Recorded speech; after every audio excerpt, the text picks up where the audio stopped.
4代目の国王には47歳のジョー・ムグラー王がつきました。初代のプッタヨート・ファージュラー・ローク大王の息子の次男です。西洋人からはラーマ4世もしくはモングット王、現代のタイ人からはプラジョー・ムグラー王と呼ばれて親しまれています。モーン族の服装を広めようとしたとして先代のナン・グラー王の怒りを買って王位継承権を剥奪されていたんですが、当時摂政を務めるなどタイの宮廷で権勢を振るっていたブンナーク家からの強い後押しを受けて王位に就くことができたと言われています。4代目ジョー・ムグラー王の功績を一言で言い表しますと、サヤームが西洋列強の植民地になるのを防いだことです。当時の西洋列強はやりたい放題だったかのように思われているかもしれませんが、一応国際的な慣習法のようなものがあって、それなりの理由がないと自国の植民地にすることはできませんでした。例えばあまりにも未開で現地人が自分の身を守ることができないから保護してあげるといったような口実が必要だったんです。そこでジョー・ムグラー王はサヤームの近代化を図ることにしました。それまで臣下が国王に拝謁する時には武器を持ち込んでいないと示すために上半身を裸にならないといけないというしきたりがあったんですが、西洋人から野蛮であるとの指摘を受けたため廃止して1852年には上着の着用を義務化しています。借金の方に自分の妻を他人に売り払うのを禁止したり、女性本人の意思を無視して強制的に結婚させるのを禁止したのもこの頃のことです。1854年にはイギリスとの間にボーリング条約と呼ばれる通商条約を締結しました。ボーリングというのはこの条約の交渉に当たったイギリス側の外交官で香港総督を務めていたジョン・ボーリングの名前から来ています。28年前の1826年にイギリスとの間で締結したバーニー条約で一部の武器弾薬を除きすでに王室による貿易の独占は崩されていて関税率も引き下げられていたんですが、それでもサヤームにとってはそれほど不利な内容ではありませんでした。しかし今回のボーリング条約は明らかな不平等条約でした。治外法権のほか全ての港を開港して自由貿易をすることを認めさせられ、さらに全ての品目の輸入関税が 3% という低い水準に固定されてしまったからです。それでもこの条約はサヤームにとって悪いことばかりではありませんでした。輸入関税による国の収入こそ減りましたが、サヤームの経済は劇的に成長し輸出作物の生産量も増えました。そして何よりも大きかったのは西洋列強に内政不干渉を約束させてサヤームが独立国家であり続けることが保証されたことです。1860年サヤームは初の硬貨を導入します。それまでのサヤームでは金や銀の重さを測りそれをやり取りすることで商取引をしていましたが、商業活動が盛んになっていくにつれて硬貨が必要になってきたんです。1863年にサヤームはカンボジアと秘密条約を結んでカンボジア全土の総主権を手中に収めました。この時のハントがタイの歴史における最大の支配領域です。しかしその4年後の1867年に圧力を受けてフランスの保護領と認めさせられ、現在のカンボジアの領域の 68% にあたる12万3000平方メートルを失いました。サヤームの近代化はまだまだ続きます。西洋の地理学と天文学を導入し王族に西洋式の教育を受けさせました。それまでタイでは仏教の影響もあって地球は平坦だと信じられていたんですが、1868年にシンガポール駐在イギリス海峡総督のハリー・オード少将がプラジュワップキーリー館を訪れた際に国王自ら英語で日食が起こる場所と時間を説明してその科学力の高さと計算の正確さを証明してみせました。これらの功績からジョー・ムグラー王は科学技術の父、プラビダーヘン・ウィッタヤーサー・トレテークノーローイーと呼ばれています。また1983年には日本政府と東海大学の支援によって設立された国立のキングモングッド工科大学、2003年には直径 1.4km の小惑星にモングッドの名が付けられています。ジョー・ムグラー王はこの日食の検証中にマラリアにかかり1868年に63歳で崩御しました。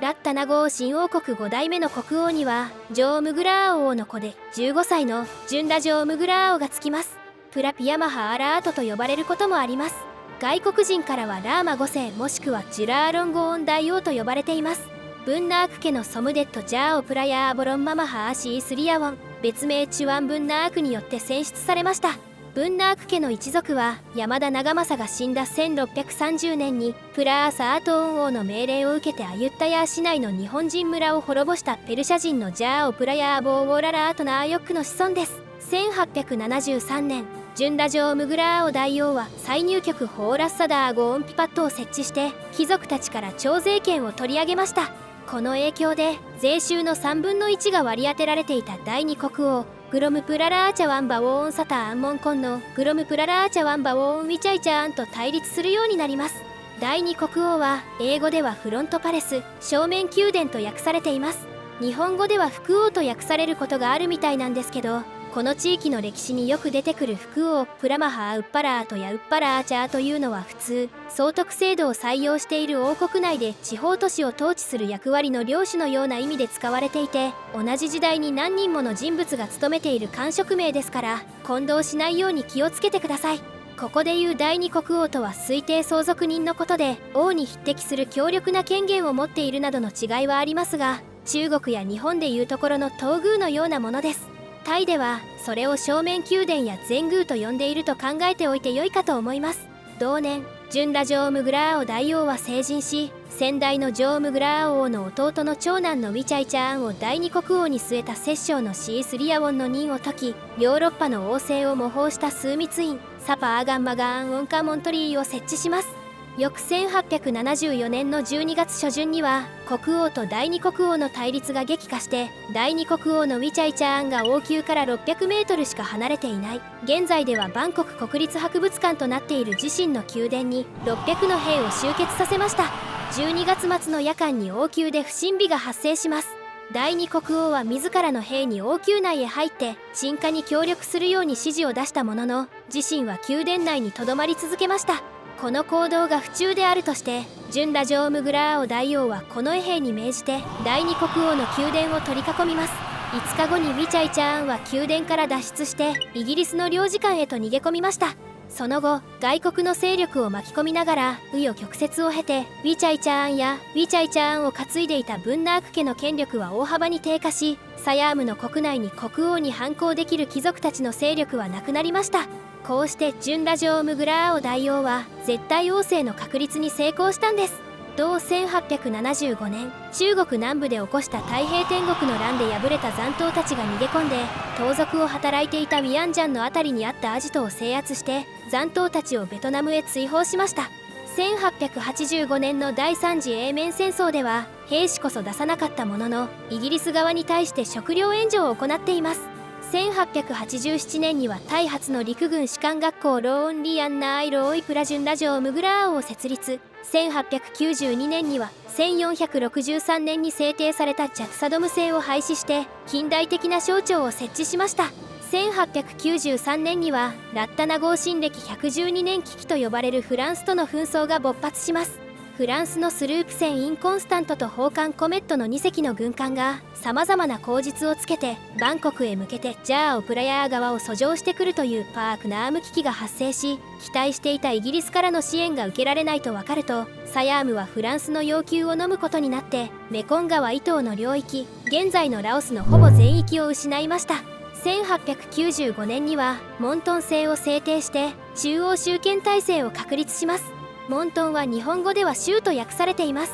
1897年までに20前後の州が置かれ、その下に現在でもある都市ムーアン、郡アンプー、地区タンボン、村ムーバーアンといった階層的な統治機構が置かれました。これに伴って従来のアユッタヤー法にあったプラテーサラートと呼ばれる従属国の都市地方王朝は廃止されました。とは言ってもこの時までに残っていたプラテーサラートは北のナコーンチアンマイ、ナコーンランプーン、ナコーンナーン、ナコーンプレーだけで、それぞれの王家に連なる人々は現在ではナチアンマイ、ナランプーン、ナーンの姓を名乗っていますが、最後に挙げたプレー王家だけは1902年に起きたムアンプレーの反乱の責任を取らされて平民に落とされています。スカーピバーンと呼ばれるイギリスをモデルにした衛星地区も設置され、これらは現在自治都市テーサバーンムアンや自治地区テーサバーンタンボンとなっています。ちなみに現在の県ジャンワットはモントンの一地方を表す行政単位としてその12年後の1907年から使われるようになったそうです。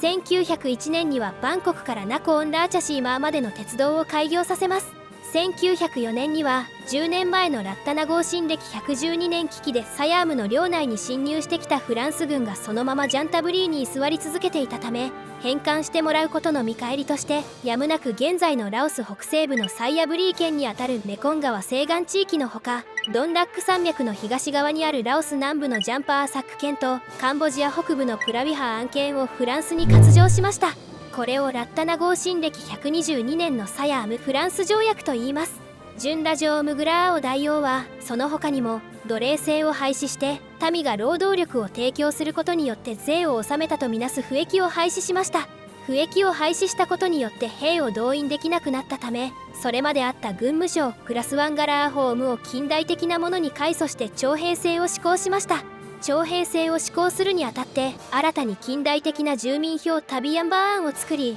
土地所有権も明確にしました。さらに1907年のラッタナ号新暦124年のサヤーム・フランス条約では、トラートを占領していたフランスに出て行ってもらうために、現在ではカンボジア領となっているプラタボーンのほかアンコールワットがあるシエムラートをフランスへ割譲しています。この時に確定した国境線が現在のタイの東側の境界となっています。1909年にはイギリスと条約を締結して南部に鉄道を敷設する資金を得るために現在のマレーシア北部4州をイギリスへ割譲しました。この時に確定した国境線が現在のタイの南側の境界になっています。ジュンラジョー・ムグラーオ大王は1910年に57歳で崩御しました。死因は肝臓病でした。生前さまざまな外国から栄誉を受けており、大日本帝国からも1887年に儀礼的叙勲として大勲位菊花大綬章が贈られています。政府高官に贈られる日本で2番目にすごい勲章で、外国人に対しては主に国家元首に贈られるものです。